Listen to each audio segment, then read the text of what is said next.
তিরমিজি শরীফের বর্ণনা একটি হাদিস এসেছে, নবীজি বললেন, ইয়াত্তাবিউল মাইয়িতা আহাদুহু ওয়া মালুহু ওয়া আমালুহু ফায়ারজিউ আহলুহু ওয়া মালুহু ওয়া ইয়াবকি আমালু।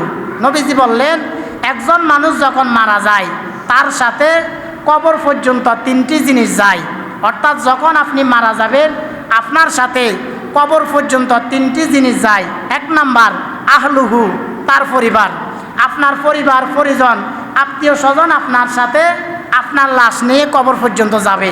দুই নাম্বার হচ্ছে ওয়ামালুহু, আপনার ধন সম্পদ, আপনার ধন সম্পদ আপনার সাথে কবর পর্যন্ত যাবে।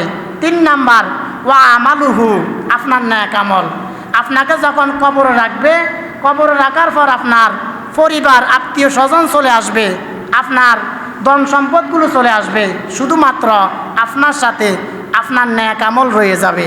সুবহানাল্লাহ। এই জন্য আপনি দুনিয়াতে যত বেশি নেক আমল করবেন, আপনি যখন মারা যাবেন আপনার পরিবার আপনাকে মাটি দিয়ে চলে আসবে, আপনার ধন সম্পদ আপনার সাথে থেকে চলে আসবে।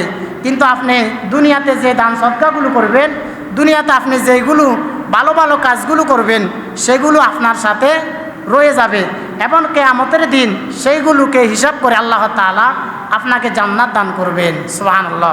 সম্মানিত উপস্থিতি, সংক্ষিপ্তভাবে কবর নিয়ে যে কথাগুলো বলেছি, আল্লাহ তাআলা আমাকে এবং আমাদের সবাইকে আমল করার তৌফিক দান